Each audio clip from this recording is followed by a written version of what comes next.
Bonjour à tous, c'est Jean-Philippe, je suis ravi de vous retrouver sur ma chaîne. Nous sommes aujourd'hui le mardi 18 février 2020. Je vous retrouve comme promis pour poursuivre cette analyse des grands changements de l'année 2020. Grands changements qui ont lieu sous la signature d'une triple conjonction dans le signe du Capricorne. Une triple conjonction entre trois planètes majeures, Jupiter, Saturne et Pluton. Donc, j'avais commencé à vous proposer de décortiquer cette triple conjonction, conjonction par conjonction. Triple conjonction, ça veut dire qu'on a affaire à trois, un, 2, 3, trois conjonctions. La première, Saturne-Pluton, que nous avons traité il y a quelque temps sur différentes vidéos. Une conjonction qui s'est réinitialisée le 12 janvier. Alors quand je dis réinitialisé, ça veut dire que nous sommes repartis sur un nouveau cycle. C'est terminé, enfin c'est terminé. On va dire que ça va alléger quand même un petit peu la chose. Alléger, oui, parce que pourquoi pour vous expliquer, si nous sommes tous autant que nous sommes actuellement dans une forme de position d'inconfort, eh bien c'est lié au fait que nous vivons des fins de cycle et que les fins de cycle sont toujours très compliquées pour un esprit cartésien, pour un esprit occidental à appréhender. Donc dès que le cycle redémarre, déjà on ressent comme une forme d'allègement.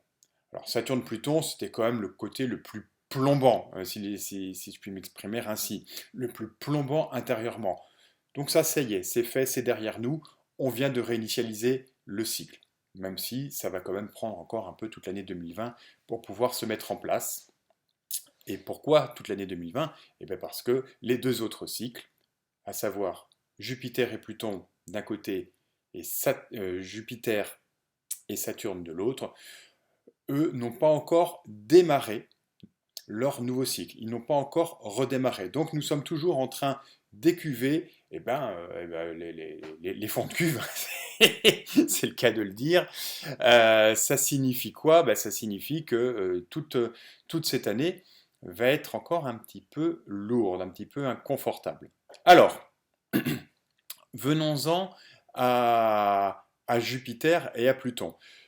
Le cycle ne s'est pas réinitialisé encore. Il va se réinitialiser à partir du 5 avril et ce jusqu'au 12 novembre prochain.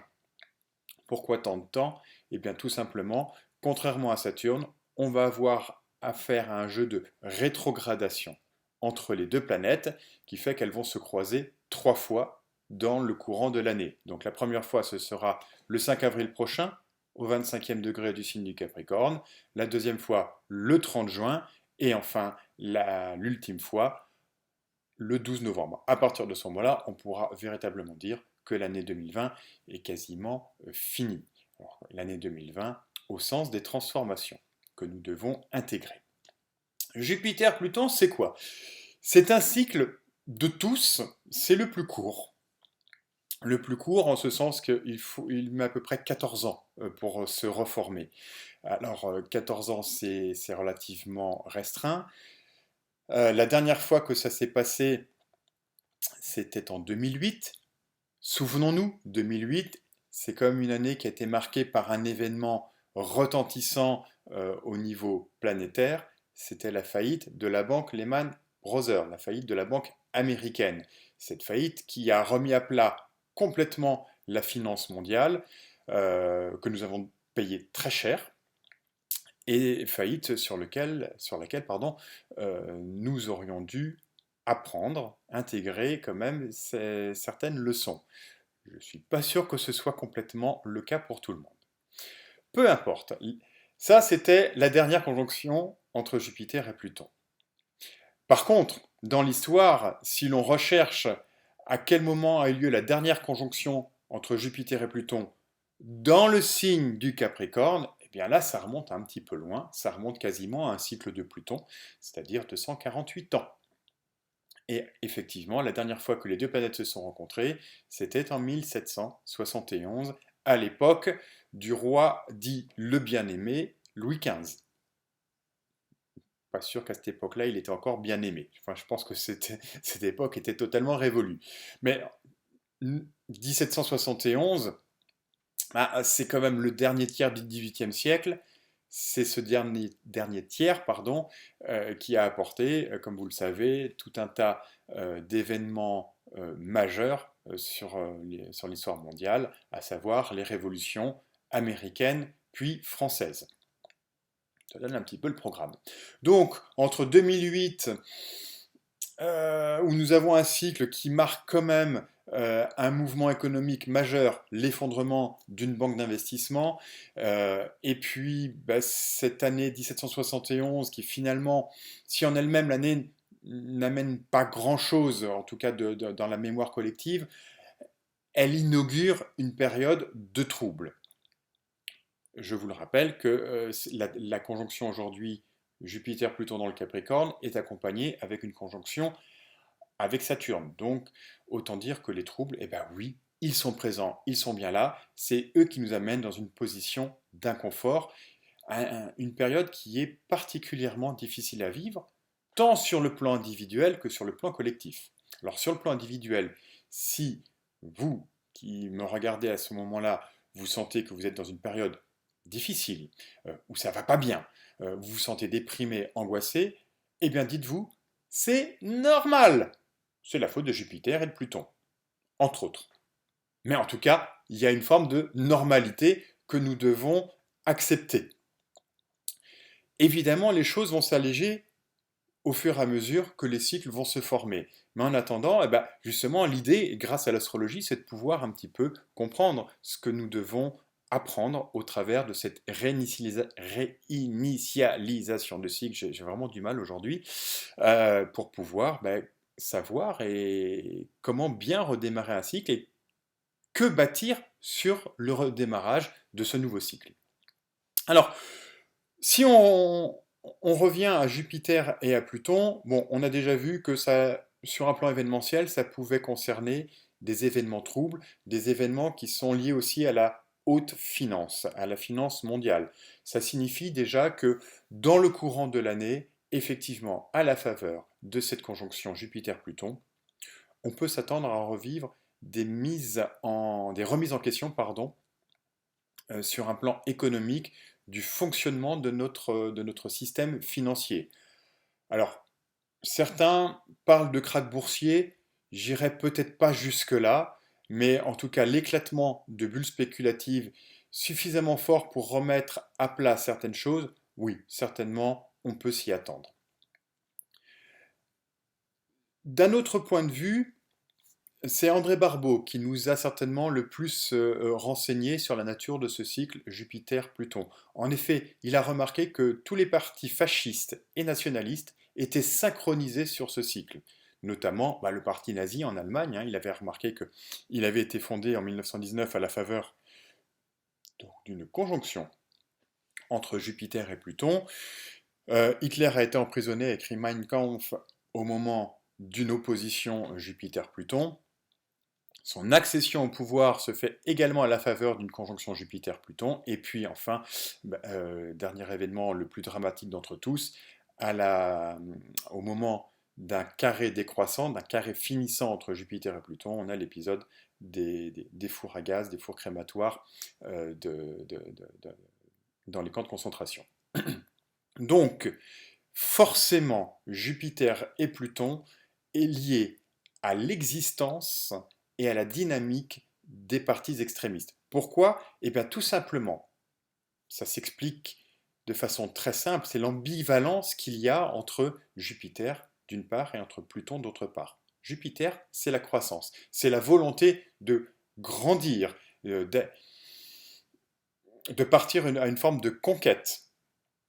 Et d'un autre côté, vous avez Pluton qui est exactement l'opposé, qui implique un repli sur soi, un repli identitaire. Donc, quand on met les deux ensemble, qu'est-ce qu'on a? On a le fait de revendiquer haut et fort une identité. D'où les actes antisémites, d'où les actes homophobes, toutes ces réactions qui constituent une forme de repli identitaire. Pluton, c'est angoissant. Jupiter, c'est une caisse de résonance qui amplifie nos angoisses. Donc, face aux angoisses, notre mécanisme de défense, c'est quoi? C'est de se replier sur nos valeurs ancestrales, nos cultures, sur quelque chose qui nous apparaît comme solide, comme profondément ancré, c'est-à-dire quelque chose qui va nous permettre de tenir le choc face à ces événements. Donc, repli identitaire et montée des extrémistes pour pouvoir justement se défendre contre des formes de vie qui seraient différentes des nôtres.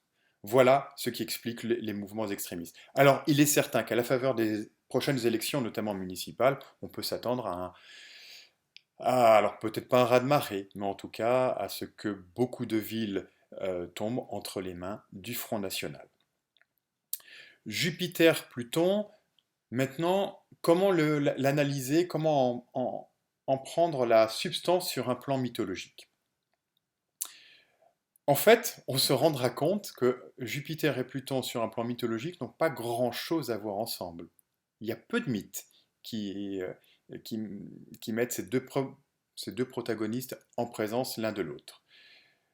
En fait, ils sont surtout reliés par un lien de fraternité. Pluton est le frère de Jupiter. Et peut-être ce que nous devons retenir le plus dans leur histoire, c'est le début tout simplement de leur histoire, c'est l'établissement du pouvoir des Olympiens après avoir renversé le pouvoir des Titans. Alors, en revenons à cette période-là, revenons à la lecture des mythes.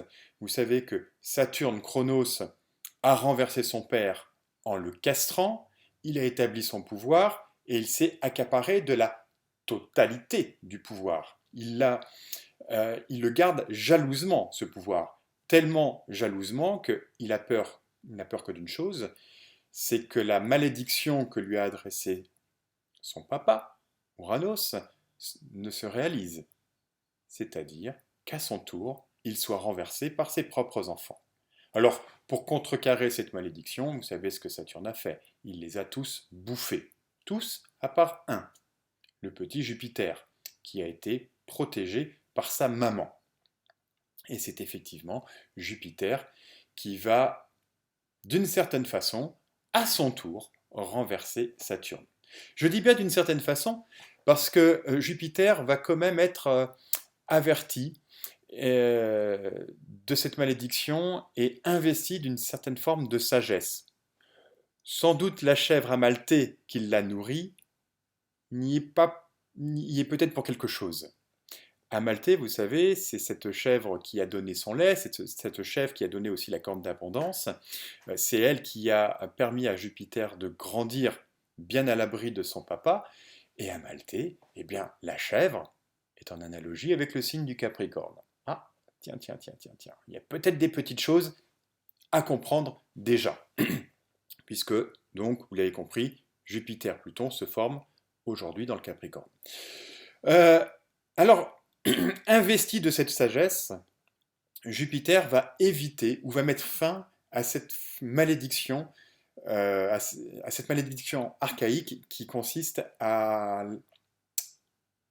comment dire, à accaparer le pouvoir par peur. Et qu'est-ce qu'il a fait en l'occurrence? Eh bien, au moment de renverser son père, plutôt que de s'accaparer à son tour de tout le pouvoir investi par son père, il va faire quelque chose de complètement différent. Il va le partager. Il va fractionner ce pouvoir. Il va le fractionner notamment en 3 parties. Il va le fractionner avec son frère Neptune qui aura compétence sur les océans, avec son frère Pluton qui va avoir compétence sur les mondes souterrains, les mondes inférieurs, et à lui, Jupiter, l'influence sur le monde céleste. Ça change absolument tout. À partir du moment où, plutôt que de s'emparer du pouvoir, on décide de le partager, on met fin à la malédiction. Et dans un contexte de conjonction Jupiter-Pluton dans le Capricorne, c'est exactement ça le message que nous devrions tous intégrer. C'est-à-dire ne plus avoir peur. Et pour ne plus avoir peur, et bien tout simplement, la peur c'est quoi? C'est peur de perdre son pouvoir. À partir du moment où on partage ce pouvoir, eh bien forcément, par un acte volontaire, on n'aura plus peur de le perdre, puisqu'il est par essence partagé. Même si, bon, il y aura toujours quelques petites menaces, mais le fait de le partager de façon relativement équilibrée, quelque part, nous protège collectivement. Alors si on ramène ça maintenant à la réalité du terrain, notre histoire contemporaine, notre présent, parlons de la France, bien évidemment, puisque la France est caractérisée quand même par un exécutif qui est fortement marqué, étonnamment, par le rôle de Saturne. Alors, fortement marqué par le rôle de Saturne, c'est d'autant plus flagrant quand nous savons que nous avons un président qui aime être acteur. Sa grande passion, c'était le théâtre. Eh bien oui, notre président a complètement investi le rôle de Saturne. Pourquoi? Eh bien tout simplement parce qu'il est lui-même ascendant Capricorne. Et que c'est Saturne qui lui a donné le pouvoir. Donc aujourd'hui, nous voyons un président qui a volonté de, et on le constate bien tous les jours, ce président s'est accaparé tous les pouvoirs. Vous savez que notre démocratie repose sur un triptyque, c'est la séparation des trois pouvoirs, exécutif, législatif et judiciaire. Or, Macron, qu'est-ce qu'il fait? Il a à peu près gommé la frontière séparant tous ses pouvoirs, et aujourd'hui, globalement, c'est lui qui détient tout. Il a un contrôle complet sur le Parlement, avec une majorité de godillots. Je ne veux pas faire d'insulte aux parlementaires, mais c'est quand même un état de fait. Il a nommé, d'ailleurs, ce faisant, il ne fait que refaire ce qu'avait fait son prédécesseur. Il nomme les procureurs, notamment le procureur de Paris. Bref, il y a une confusion quand même quasi complète dans les trois pouvoirs dont la séparation est le garant même de notre démocratie. Et il aura beau se défendre de dire que nous vivons dans une démocratie, on va dire qu'on est dans une démocrature. Oui, il y a une démocratie apparente. Dans les faits, on peut en discuter. Donc, on voit que nous avons un président qui est dans l'angoisse de perdre son propre pouvoir. Et l'épisode des Gilets jaunes est tout à fait significatif de cette peur de perdre le pouvoir. Souvenez-vous de la tête qu'il faisait il y a à peu près une année, en plein cœur de la crise des Gilets jaunes. Il était blafard, il était livide. Et pour lui aujourd'hui, les Gilets jaunes représentent toujours cette forme d'hydre, cette créature qu'il a lui-même engendrée et qui est en mesure de, il le sait, de le renverser. Alors, tout ça pour vous dire, est-ce qu'on peut s'aventurer sur un plan prédictif maintenant? Eh bien, j'aurais tendance à dire oui. J'aurais tendance à dire oui parce que effectivement, notre président incarne, comme vous venez de le comprendre, tout l'apanage saturnien du pouvoir. Donc, il a tellement accumulé le pouvoir, il s'est tellement coupé du terrain et il a surtout tellement voulu supprimer les corps intermédiaires, notamment les syndicats, que évidemment aujourd'hui, il ne lui reste plus que quoi? Le stress. Le stress de perdre tout ce pouvoir acquis en quelques années. Et ça va lui rester jusqu'au bout. Et selon le mythe, eh bien, il devrait être renversé à son tour par ses propres enfants, par des propres enfants qui seront, eux, sous l'influence jupitérienne. Nous verrons bien ce qui va en arriver. Bon, là-dessus, sur cette angoisse immense de notre président, on peut dire que, notamment quand on voit ses transits, la maison 12 est quand même très très habitée, hein. La triple conjonction chez lui se joue dans sa maison 12, donc il perd son squelette, il perd toute structure par rapport au pouvoir. C'est aussi sa santé qui est impactée, et compte tenu de son thème, effectivement, à titre personnel, en tant qu'astrologue, je me demande si sa santé ne va pas le lâcher, tout simplement, peut-être à la faveur d'une trahison. Voilà, voilà grosso modo ce que je pouvais vous dire sur Jupiter-Pluton. Sur un plan mondial, Jupiter-Pluton, eh bien, il est aussi à noter qu'il est en étroite relation avec les pays du Moyen-Orient, notamment l'Égypte.